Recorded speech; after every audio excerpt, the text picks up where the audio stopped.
Hello guys, welcome back to our YouTube channel target with Bhanu. दोस्तों, आज हम फिर से कवर करने वाले हैं अपना हिंदी का प्रैक्टिस सेट और हमने अभी तक 35 प्रैक्टिस सेट अपने कवर कर लिए हैं और ये हमारा 36वां प्रैक्टिस सेट होने वाला है। सारे के सारे प्रैक्टिस सेट बहुत ही ज़्यादा इम्पोर्टेंट थे। जो बच्चे हमारे साथ स्टार्टिंग से जुड़े हुए हैं वो समझ भी सकते हैं कि कितने अच्छे अच्छे क्वेश्चन मैंने आपको यहाँ पर कराए हैं। तो आप लोगों को प्रैक्टिस सेट में यानी क्लास में लास्ट तक बने रहना है और सारे के सारे क्वेश्चंस को अटेम्प्ट करना है। 25 क्वेश्चन होंगे आपके प्रैक्टिस सेट में और आउट ऑफ 25 आपके कितने क्वेश्चन सही जाते हैं वो आप कमेंट सेक्शन में बता देना कि आपने कितने क्वेश्चन यहाँ पर सही किए।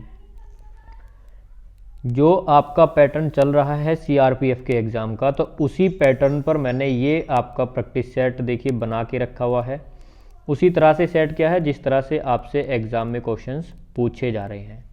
आप इसको बीएसएफ के लिए भी ले सकते हो और बीडीओ के लिए भी ले सकते हो। आगे जो भी आपका एग्ज़ाम है, आपका यूपी पुलिस कांस्टेबल का हो, एसएससी जीडी का हो, किसी भी एग्ज़ाम में जिसमें हिंदी आती है उसके लिए ये आपका काफ़ी इम्पोर्टेंट होने वाला है। जो पिछले प्रैक्टिस सेट हैं वो आप अटेंड कर लेना जो मैंने आपको कराए हैं। बाकी के जो चैप्टर्स आप लोगों ने बताए थे वो भी मैंने आपको करा दिए। अगर अभी भी आपको कोई चैप्टर की नीड है या आपसे नहीं आता है तो आप कमेंट सेक्शन में बता देना, आपको मिल जाएगा। पीडीएफ के लिए टेलीग्राम ग्रुप को ज्वाइन कर लो, उसकी लिंक भी आपको डिस्क्रिप्शन में दी हुई है। वहाँ से जा कर के आप पीडीएफ टेलीग्राम से ले सकते हैं। सारी क्लासेस और सारे प्रैक्टिस सेट्स की पीडीएफ है फ्री ऑफ कॉस्ट, सारी चीज़ें फ्री ऑफ कॉस्ट हैं। पहले क्वेश्चन से स्टार्ट करेंगे और देखिए आज का हमारा पहला क्वेश्चन क्या है कि इनमें से शुद्ध वाक्य है। और सेम इसी टाइप से आपके एग्ज़ाम में आपसे क्वेश्चन पूछ रहे हैं। एग्जामिनर ने शुद्ध वाक्य, वर्तनी, अशुद्ध वाक्य, इनसे बहुत ज़्यादा आपके क्वेश्चन सेट किए हैं। टीसीएस सीआरपीएफ के एग्ज़ाम को करा रही है और बीएसएफ का जो आपका पीएचटी हुआ था उसकी लिस्ट भी डिक्लेयर कर दी गई है। आपको जो लिस्ट दी है वो है कि जो भी बच्चे एग्ज़ाम देने के लिए एलिजिबल हैं, जो भी क्वालिफाई हुए हैं, उनकी लिस्ट आ चुकी है। तो बीएसएफ का भी देखिए आपका एग्ज़ाम नज़दीक ही है, बीएसएफ का भी जल्दी होने वाला है। तो बीएसएफ के लिए भी अच्छे से तैयारी कर लो। जिनको लगता है कि सीआरपीएफ का एग्ज़ाम अच्छा नहीं हुआ तो बीएसएफ पर फोकस कीजिए। बीएसएफ का एग्ज़ाम सीआरपीएफ से आसान आएगा, ये मैं पहले ही बता दूं, लेकिन जो कट ऑफ है वो ज़्यादा जाएगी क्योंकि बीएसएफ में है क्लरिकल एप्टीट्यूड। क्लरिकल एप्टीट्यूड मैं आपको बता चुका हूं क्या है। अगर आपने वीडियो नहीं देखी है तो आप जा करके देख लेना, वीडियो के एंड वीडियो में मैं लगा दूंगा इसी प्रैक्टिस सेट के। सीआरपीएफ में आपका जनरल एप्टीट्यूड था और जनरल एप्टीट्यूड के लिए भी मैंने बताया था और वही निकला जो मैंने आपको बताया था, और क्लरिकल एप्टीट्यूड भी वही रहेगा। ठीक है। सीआईएसएफ का आपका अभी पिछला ही एग्ज़ाम नहीं हुआ है तो अगला कैसे करा लेंगे। तो ये लटकी हुई वैकेंसी है तो इसको मारिए गोली। आप फोकस कीजिए बीएसएफ पर, और बीडीओ का भी अभी कोई डिक्लेयर नहीं है कि आपका एग्ज़ाम कब होगा। तो इसलिए आपको थोड़ा सा बता दिया कि एग्ज़ाम पर फोकस कर लो, कौन सा आपका एग्ज़ाम जल्दी होगा और आसान है। तो बीएसएफ काफ़ी आसान एग्ज़ाम होने वाला है, तो टारगेट करके अभी से पढ़ाई स्टार्ट कर दीजिए। अगर आपने ब्रेक कर रखी है पढ़ाई तो भी आप स्टार्ट कर दीजिए, काफ़ी समय है। शुद्ध वाक्य हमको बताना था। पहला ऑप्शन है उसने अध्यक्ष को निवेदन किया, उसने अध्यक्ष से निवेदन किया, उसने अध्यक्ष को आदेश दिया, या इनमें से कोई भी वाक्य शुद्ध नहीं है। तो कौन सा वाक्य हमारा करेक्ट हो जाएगा? ऑप्शन नंबर बी, उसने अध्यक्ष से निवेदन किया। देखिए अध्यक्ष को आदेश नहीं दिया जाएगा और ना ही अध्यक्ष को निवेदन किया जाएगा, अध्यक्ष से निवेदन किया जाएगा, और ऑप्शन नंबर बी हमारा बिल्कुल करेक्ट होगा। और सेम टाइप से आपके एग्जाम में क्वेश्चन आपसे पूछे जा रहे हैं, तो बिल्कुल एग्जाम ओरिएंटेड क्वेश्चन है। क्लास में लास्ट तक बने रहो। दूसरा क्वेश्चन, दूसरे प्रश्न में बताना है कि अशुद्ध वाक्य कौन सा है। तो इनमें से 3 आपके ऑप्शन सही होंगे, एक आपका गलत होगा, और वो ही आपको बताना है कि कौन सा अशुद्ध है। पहला ऑप्शन है पुस्तक मेज पर रखी है, कच्चे तेल की कीमत घट गया है, तो बी वाला ऑप्शन ही आपका अशुद्ध होगा। कच्चे तेल की कीमत घट गया है नहीं, कच्चे तेल की कीमत घट गई है। तो क्या करेक्ट होगा? गई है। ये भी हमको देखना होगा अशुद्ध कौन सा है, और ये भी मैं आपको बताऊंगा कि क्या गलती है उसमें, किस तरह से उसका शुद्ध रूप बनेगा, तभी हम उसमें गलती कर पाएंगे। और जब को हमको यही नहीं पता होगा कि सही रूप क्या है तो फिर हम गलत वाला कैसे बताएंगे। तीसरा ऑप्शन भी देख लेते हैं, यह मेरे सपनों का घर है, बिल्कुल करेक्ट है। कानपुर भारत की औद्योगिक राजधानी है, बिल्कुल करेक्ट है। तो हमसे बोला था इनकरेक्ट वाला, और बी वाला ऑप्शन क्या है हमारा, इनकरेक्ट हो जाएगा। अगला क्वेश्चन आ जाता है क्वेश्चन नंबर 3। यहाँ पर बताना है मैंने यह कुर्सी 100 रुपये की खरीदी है। तो इस वाक्य में किस प्रकार का दोष है, इस वाक्य में दोष है या क्या इसमें त्रुटि है। विशेषण संबंधी कोई त्रुटि है, क्रिया संबंधी, परसर्ग का, या फिर क्रिया विशेषण का। तो देखिए ये आपके लिए मैंने अलग से क्वेश्चन रखा हुआ है। इस तरह का क्वेश्चन आपसे एग्जाम में पूछा जा सकता है, तो आपको पता होना चाहिए विशेषण क्या होता है, क्रिया क्या होती है, परसर्ग क्या होते हैं, क्रिया विशेषण क्या होते हैं। ये अगर आपसे एग्जाम में क्वेश्चन पूछेगा तो ये आपके लिए एक नया क्वेश्चन साबित होगा, और आपको हर तरह से रेडी रहना है। त्रुटि से ही क्वेश्चन है, लेकिन पैटर्न चेंज कर दिया है, टाइप उसका बदल दिया है। तो आपको बताना है कि किस प्रकार की अशुद्धि है। तो मैंने यह कुर्सी 100 रुपये में खरीदी है, तो परसर्ग संबंधी अशुद्धि हो जाएगी। तो किस प्रकार का दोष है वाक्य में, परसर्ग का दोष है।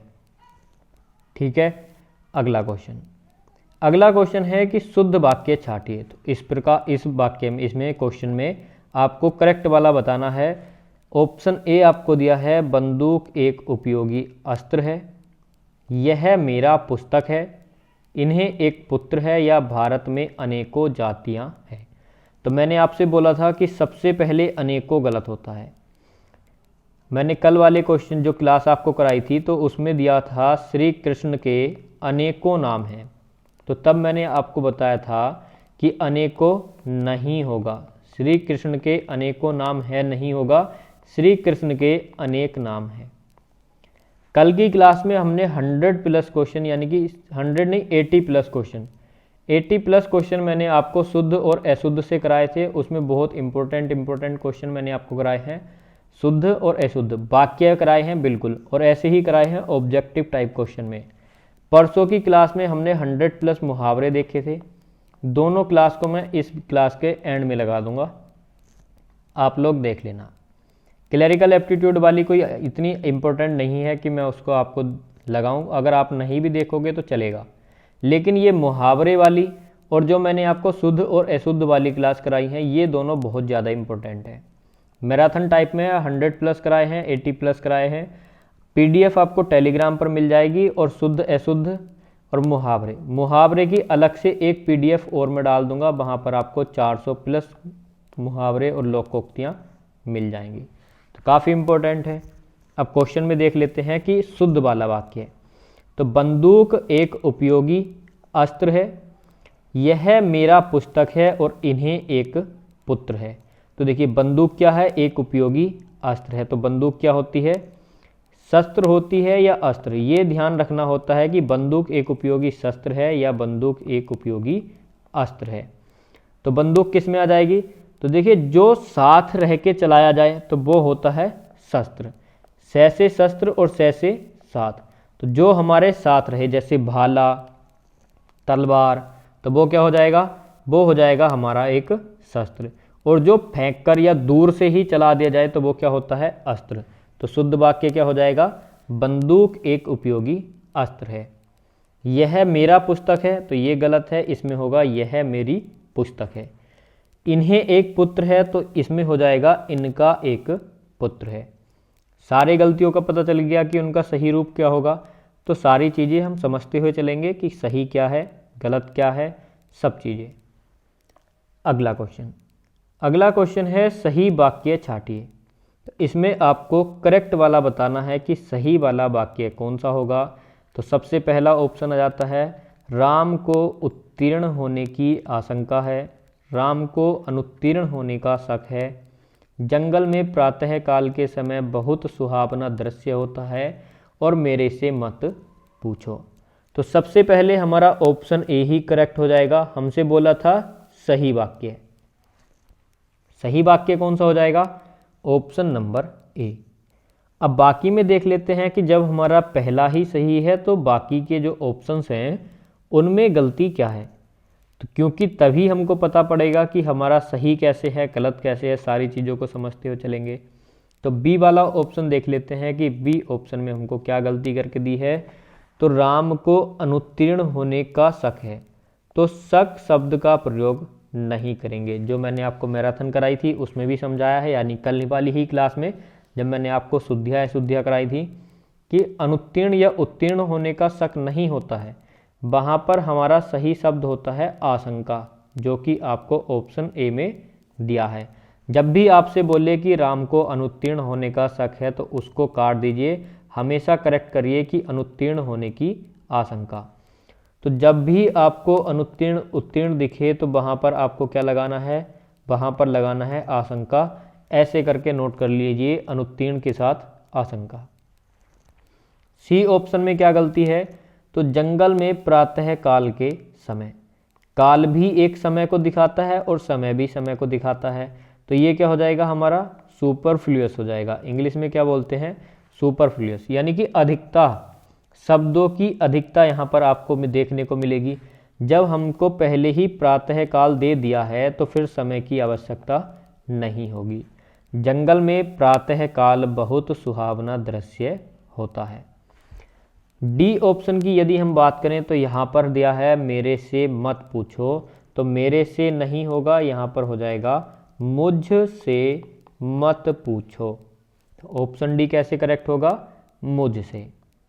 नेक्स्ट क्वेश्चन, अगला प्रश्न है, उसने स्वयं को अमेरिकन बताया। तो ये किस प्रकार का वाक्य है आपको ये बताना होगा। क्या ये एक सरल वाक्य है, क्या ये एक संयुक्त वाक्य है, मिश्र वाक्य है, या इनमें से कोई सा भी नहीं है। तो उसने स्वयं को अमेरिकन बताया, ये एक बिल्कुल साधारण या सरल आप इसको बोल सकते हो। क्वेश्चन में आपसे बोल देगा साधारण वाक्य, तो साधारण वाक्य बोले आपसे या सरल वाक्य बोले, दोनों एक ही बात होती है, सरल भी और साधारण भी। संयुक्त वाक्य में अधिकतर आपको और से मिला हुआ शब्द बनेगा, और से जुड़ा हुआ। अधिकांश 95% आपको और वाला ही मिलेगा संयुक्त वाक्य में। मिश्र में आपको जो से, जैसे जो सो, दो शब्द मिलाकर बना देगा। क्योंकि दे देगा, क्योंकि शब्द आपका मिश्र वाक्य में आता है। हमेशा ध्यान रखना है कि मिश्र वाक्य में एक आश्रित उपवाक्य होता है। आश्रित उपवाक्य कैसे होगा तो मैं थोड़ा सा आपको समझा दूं आश्रित उपवाक्य के बारे में। तो देखिए, जब आप उन दो वाक्यों को अलग अलग करोगे तो उनमें से एक वाक्य दूसरे के साथ लगाना ही पड़ेगा, यानी कि एक का पूरा पूरा अर्थ नहीं निकलेगा। यानी कि जो आश्रित होगा, अगर आप उसको पढ़ोगे तो आपको ऐसा लगेगा कहीं ना कहीं हमारी जो बात है, जो हम पढ़ रहे हैं, वो आधी रह गई, उसमें और भी होना चाहिए था। इस तरह से आप ऐसे भी समझ सकते हो। अगर आपको ये कीवर्ड याद नहीं होते हैं, जो, सो, या जो की, क्योंकि, यद्यपि, तो, तथापि, इस तरह से अगर ये शब्द आपको याद नहीं है मिश्र वाक्य से रिलेटेड, तो आप ऐसे याद कर लीजिए। संयुक्त वाक्य की मैं एक और पहचान आपको बता दूं, आसान सी, जो आप समझ करके ही कर सकते हो। संयुक्त वाक्य में हमेशा आपको दो वाक्य जुड़े हुए मिलेंगे और दोनों क्या होंगे? अपने आप में पूर्ण वाक्य होंगे। क्या होंगे? पूर्ण। और दोनों के अलग अलग अर्थ भी निकल सकते हैं, ठीक है। और साधारण तो एक ही लाइन होगी, उसमें कोई भी कंजक्शन, कोई भी समुच्चय बोधक शब्द आपको नहीं मिलेगा। अगला क्वेश्चन आ जाता है, गरीब मेहनत करते हैं पर उन्हें भरपेट भोजन नहीं मिलता। तो गरीब मेहनत करते हैं पर उन्हें भरपेट भोजन नहीं मिलता, तो यहाँ पर कौन सा वाक्य हो जाएगा? मिश्र वाक्य यहाँ पर हो जाएगा। क्वेश्चन मार्क आपको दिया है तो मिश्र वाक्य आपका हो जाएगा। गरीब मेहनत करते हैं, तो ये तो पूरा पूरा निकल गया। यहाँ पर आगे दिया है पर उन्हें भरपेट भोजन नहीं मिलता, तो जैसे ही आपने देखा पर, तो यानी पर से पहले भी इसका कुछ कारण होना चाहिए था। तो ये डिमांड कर रहा है कि इसको कुछ दो, तो पर उन्हें भरपेट भोजन नहीं मिलता। तो अगर आप इतना ही वाक्य पढ़ें कि पर उन्हें भरपेट भोजन नहीं मिलता, तो आपको लगेगा कि यार पर बोला है, उन्हें भरपेट भोजन नहीं मिलता, किन्हें भरपेट भोजन नहीं मिलता, कुछ तो आवश्यकता है। तो तो क्या हो जाएगा, मिश्र वाक्य हो जाएगा।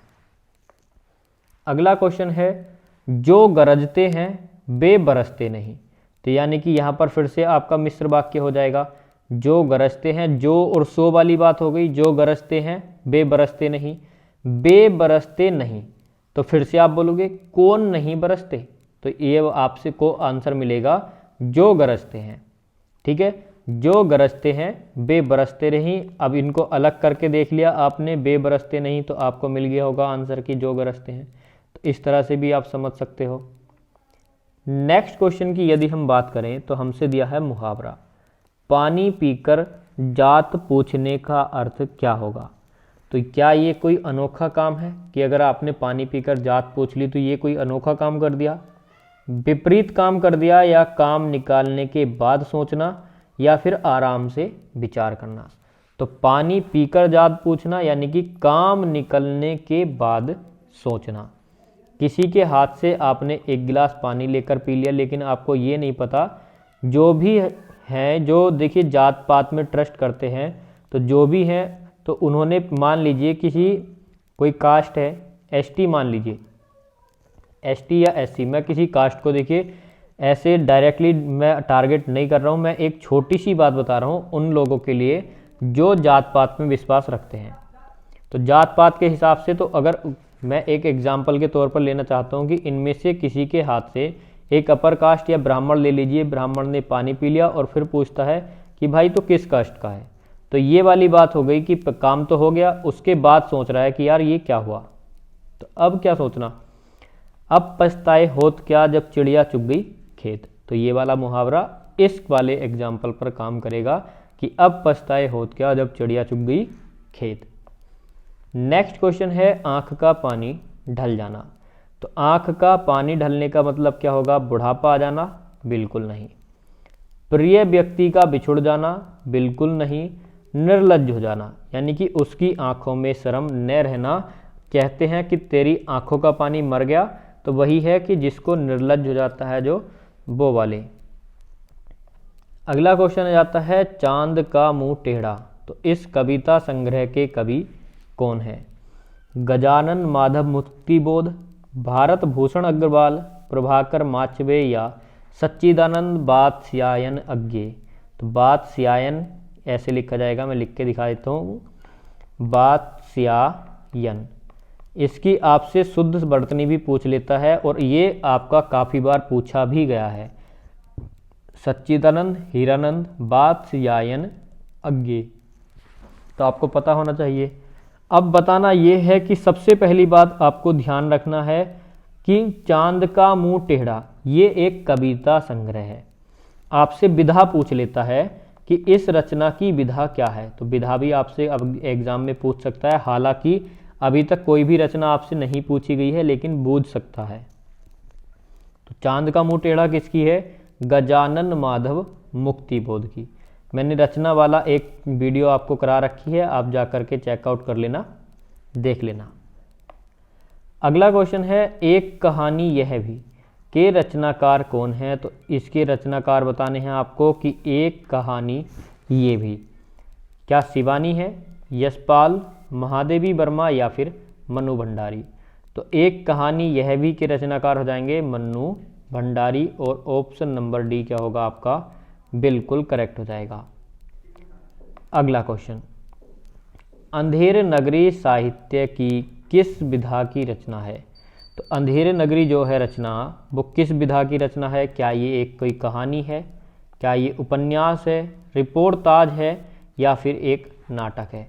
तो आप क्या बोलोगे कि अंधेर नगरी। तो सबसे पहले तो ये पता होना चाहिए किसकी है। तो मैं आपको बता दूं, अगर अंधेर नगरी की बात करें तो ये एक बहुत ही प्रसिद्ध मुंशी प्रेमचंद जी का क्या है, नाटक है। तो ऑप्शन नंबर डी हमारा बिल्कुल करेक्ट हो जाएगा कि अगर हम अंधेरी नगरी की बात करें तो ये है एक नाटक, और इसके रचनाकार की बात करें तो वो हो जाते हैं मुंशी प्रेमचंद। अगला क्वेश्चन, निम्नलिखित में से कौन सा सागर का पर्यायवाची शब्द नहीं है। तो मैंने आपको बताया था, एक बताए थे आपको कमल के पर्यायवाची, दूसरा बताए थे पानी के पर्यायवाची, तीसरे बताए थे आपको सागर के पर्यायवाची। तो इनमें मैंने आपको डिफरेंस बताया था जब आपको पर्यायवाची शब्द कराए थे। तो देखिए, अम्बुधि, ध किस में लगता है? अगर हम सागर को हटा दें, अगर हम सागर के कमल के पर्यायवाची में से जय हटा करके ध लगा दें तो क्या हो जाएगा? हमारा बन जाएगा सागर का पर्यायवाची। क्या बनेगा? सागर का पर्यायवाची बन जाएगा। तो अम्बुज क्या होता है? अम्बुज होता है कमल, और अम्बुधि होता है सागर। रत्नाकर भी सागर हो जाएगा, और बारिश भी क्या हो जाएगा? सागर हो जाएगा। लेकिन अगर हम निर्जर की बात करें तो निर्जर क्या हो जाएगा? तो वो अगली स्लाइड में आपको दिखाता हूँ कि निर्जर किसका पर्यायवाची होता है, लेकिन यहाँ पर निर्जर सागर का पर्यायवाची शब्द नहीं है। तो कुछ यहाँ पर समुद्र के पर्यायवाची मैंने आपके लिए रख दिए हैं जिससे आपको हेल्प मिल जाए, और इनमें से कुछ ऐसे हैं जो आपको बुक्स में नहीं मिलेंगे और आपने पढ़े भी नहीं होंगे। तो यहाँ पर आप देख सकते हो, जैसे पयोधी आप सभी को पता होगा, लेकिन उदधि, अगर उदधि की बात करें तो ये बहुत ही कम स्टूडेंट्स को पता होगा कि सागर का पर्यायवाची उदधि भी होता है। पारावार पता होगा, नदीश पता होगा, लेकिन नीरनिधि ये भी आपके लिए एक नया हो सकता है। अर्णव, ये तो 100% आपके लिए नया होगा, तो इसको भी याद कर लेना। जैसे नीर पानी का होता है, पे पानी का होता है, तो नीरनिधि हो गया, उसी टाइप से पयोनिधि हो गया। अवधि आपका सागर का पर्यायवाची शब्द हो जाएगा। बारिश अभी अभी पढ़ा है। जल धाम हो जाएगा, नीर, पे और जल, तो ये धाम हो गया। फिर से नीरनिधि भी है और नीरधि भी है, ठीक है। जलधि भी है और आपका जलधाम भी है। सिंधु हो जाएगा, रत्नाकर हो जाएगा, और आपका बारिधि, और इसी तरह से और भी इसके पर्यायवाची हैं, लेकिन इम्पोर्टेंट मैंने आपके लिए यहाँ पर रख दिए हैं जो आपके एग्ज़ाम के पॉइंट ऑफ व्यू से हेल्पफुल भी हैं। निर्जर की यदि हम बात करें, निर्जर क्या होता है? तो निर्जर देव, सुर, अमर, अमर्त्य, त्रिदश इत्यादि, तो ये क्या हो जाएंगे? आपके निर्जर के पर्यायवाची शब्द बन जाएंगे। अगला आ जाता है हमारा आकाश का पर्यायवाची शब्द। तो आकाश के पर्यायवाची शब्द की बात करें तो आकाश का द्रग, विप्र, व्योम या इनमें से कोई नहीं। तो नभ, व्योम, आकाश किसके होते हैं? आकाश के पर्यायवाची होते हैं। तो ऑप्शन नंबर सी हमारा करेक्ट हो जाएगा। अगर हम द्रग की बात करें तो किसका होता है? आँख का पर्यायवाची हो जाएगा। विप्र की बात करें तो ये किसका हो जाएगा? ब्राह्मण को बोलते हैं विप्र, तो ये ब्राह्मण का पर्यायवाची शब्द आपका हो जाएगा। आँख के और भी पर्यायवाची हैं, चक्षु, लोचन, नयन, अक्षी, इस तरह से आँख के पर्यायवाची शब्द भी आप याद कर लेना। और जो मैंने आपको पर्यायवाची वाली वीडियो कराई है तो वो भी आप एक बार देख लेना, मैं आपको और भी पर्यायवाची शब्द करा दूंगा इम्पोर्टेंट।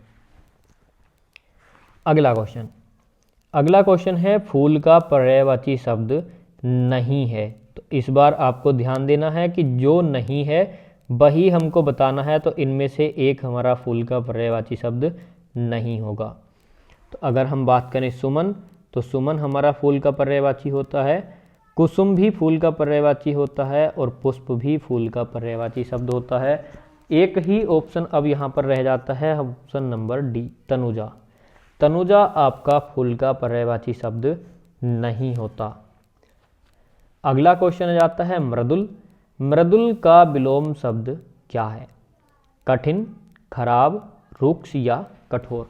तो बहुत सारे मृदुल का पर्यायवाची कठोर शब्द लगा देंगे, लेकिन मृदुल का सही विलोम होता है रुक्ष।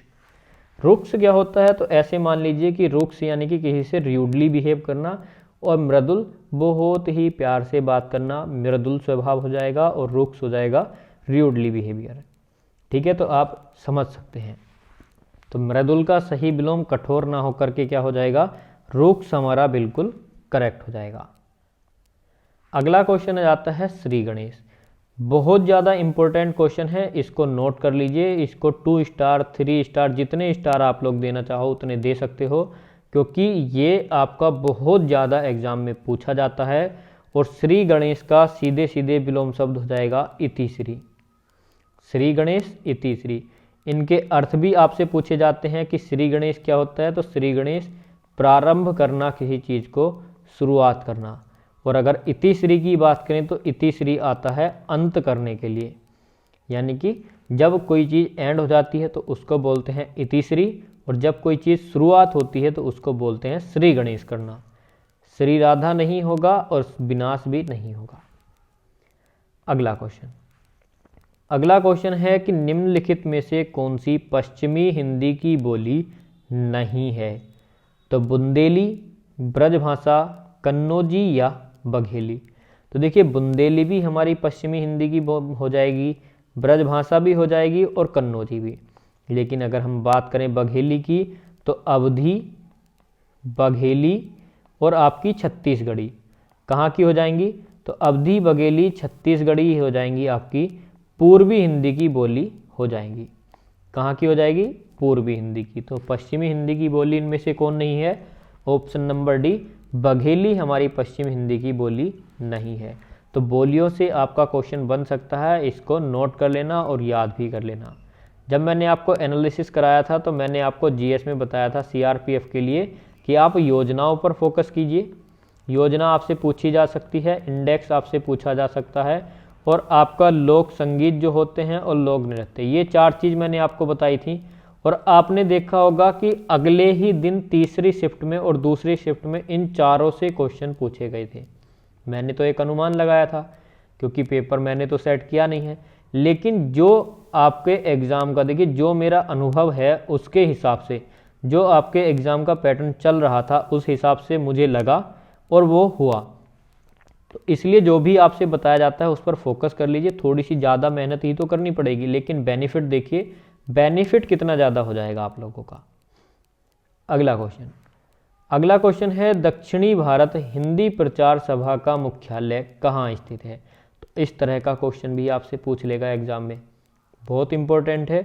सिलेबस में आपको नहीं पता क्या आएगा, लेकिन पूरी हिंदी में कहीं से भी आपसे क्वेश्चन पूछा जा सकता है, और ये इस टाइप के क्वेश्चन आपके मार्क्स क्या करा देंगे?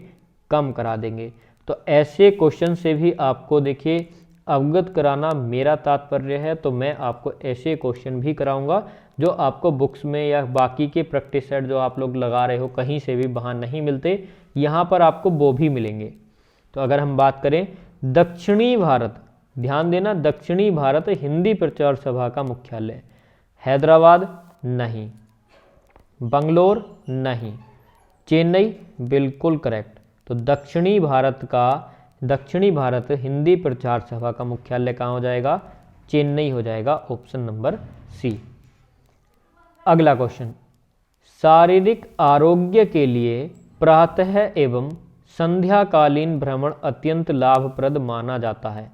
तो आपको बताना है आरोग्य शब्द, आरोग्य शब्द के लिए सही वर्तनी क्या होगी?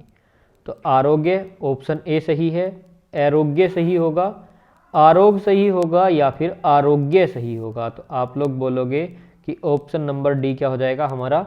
बिल्कुल करेक्ट। आरोग्य कैसे लिखा जाता है? ऐसे, और देखिए रोग ऐसे हो जाएगा और ज्ञान इस तरह से, तो ये चीज़ें आपको पता ही होंगी। अगला क्वेश्चन हमको दिया है विज्ञान की देन है विश्लेषण। ये है निवृत्तिता तथा तटस्थता। तो इसमें बताना है इस शब्द का सही रूप क्या होगा?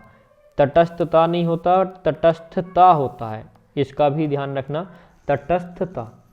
विश्लेषण बिल्कुल करेक्ट लिखा हुआ है, विश्लेषण में आपसे बहुत ज़्यादा गलती करके देता है, इस तरह से आपको दे देगा विश्लेषण, और बहुत सारे स्टूडेंट्स हैं जो इसको सही मान लेते हैं। तो इसको बिल्कुल गलत मानना है, और विश्लेषण की सही वर्तनी ये होती है, और ये जो भी वर्ड लिखा है ये होता है निर्वैयक्तिकता।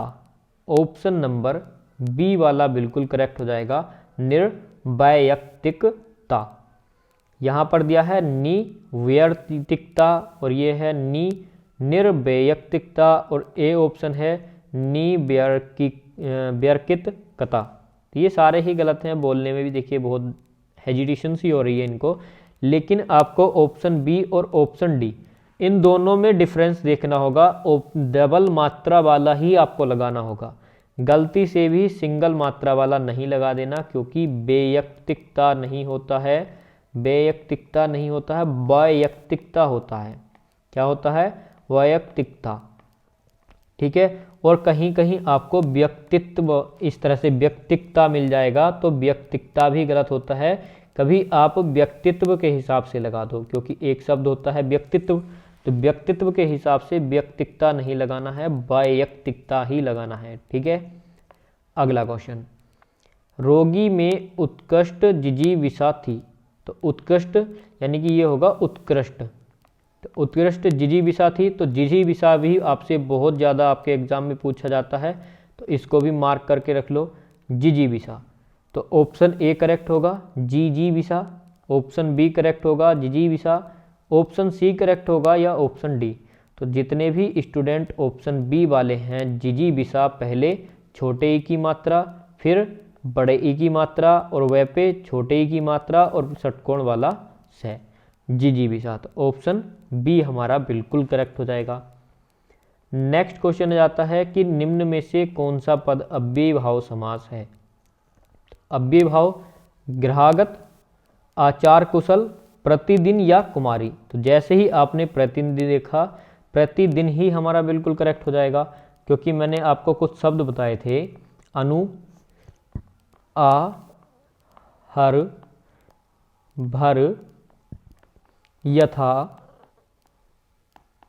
प्रति, इस तरह के कुछ शब्द बताए थे। और अब अव्ययी भाव की एक और पहचान बताई थी। एक तो ये थी कि ये शब्द अगर आपको मिलते हैं तो वहाँ पर आपका क्या हो जाएगा, अव्ययी भाव समास हो जाएगा। एक पहचान होगी। दूसरी पहचान उपसर्ग वाली, तो जहाँ उपसर्ग निकलते हैं, जैसे कि ये उपसर्ग निकल रहे हैं, तो इस तरह से इनसे अलग भी शब्द हैं, तो उनके लिए क्या कर लिया हमने, उपसर्ग जहाँ पर निकलते हैं तो वहाँ पर क्या हो जाएगा, हमारा अव्ययी भाव समास हो जाएगा। और तीसरी एक और सटीक की बात करें तो एक और पहचान होती है कि अगर आपको समान शब्द दिए हों, अगर समान शब्द दिए हों, देखिए एक होता है विपरीत शब्द, जहाँ विपरीत दिए हों विलोम शब्द, वहाँ पर द्वंद्व समास होता है। लेकिन जहाँ पर आपको समान शब्द दिए हों, जैसे कि एक शब्द जाता है हमारा एकक, एकक की जब हम संधि विच्छेद करेंगे तो एक और एक हो जाएगा। अगर आपसे बोलता है साथ साथ, तो साथ साथ में भी क्या हो जाएगा, हमारा अव्ययी भाव समास हो जाएगा। तो ये सारी चीज़ें आपको अव्ययी भाव से रिलेटेड याद रखनी होंगी कि कहाँ कहाँ पर हमारा अव्ययी भाव समास हो सकता है। तो इस तरह से आपका कई प्रकार से अव्ययी भाव समास को आप पहचान सकते हो, क्योंकि क्या होता है कि साथ साथ जहाँ समान शब्द देखते हो वहाँ पर आप द्वंद्व समास लगा देते हो, लेकिन ध्यान रखना है द्वंद्व समास हमेशा विलोम शब्द वालों में लगेगा, विपरीत वालों में। नेक्स्ट क्वेश्चन आ जाता है देवासुर। देवासुर में कौन सा समास यहाँ पर होने वाला है। तो आज के लिए ये आपका होमवर्क हो जाएगा। एक क्वेश्चन हम आपको डेली होमवर्क के लिए देते हैं, तो लास्ट का क्वेश्चन नंबर 25 देवासुर, देवासुर आपके लिए होमवर्क। सभी को कमेंट करना है, जो भी लोग कमेंट करेंगे अगली क्लास में सभी की कमेंट यहाँ पर मैं पिक करने वाला हूँ, जो भी रिप्लाई देंगे। और आपको क्लास कैसी लगी ये भी कमेंट सेक्शन में बता देना।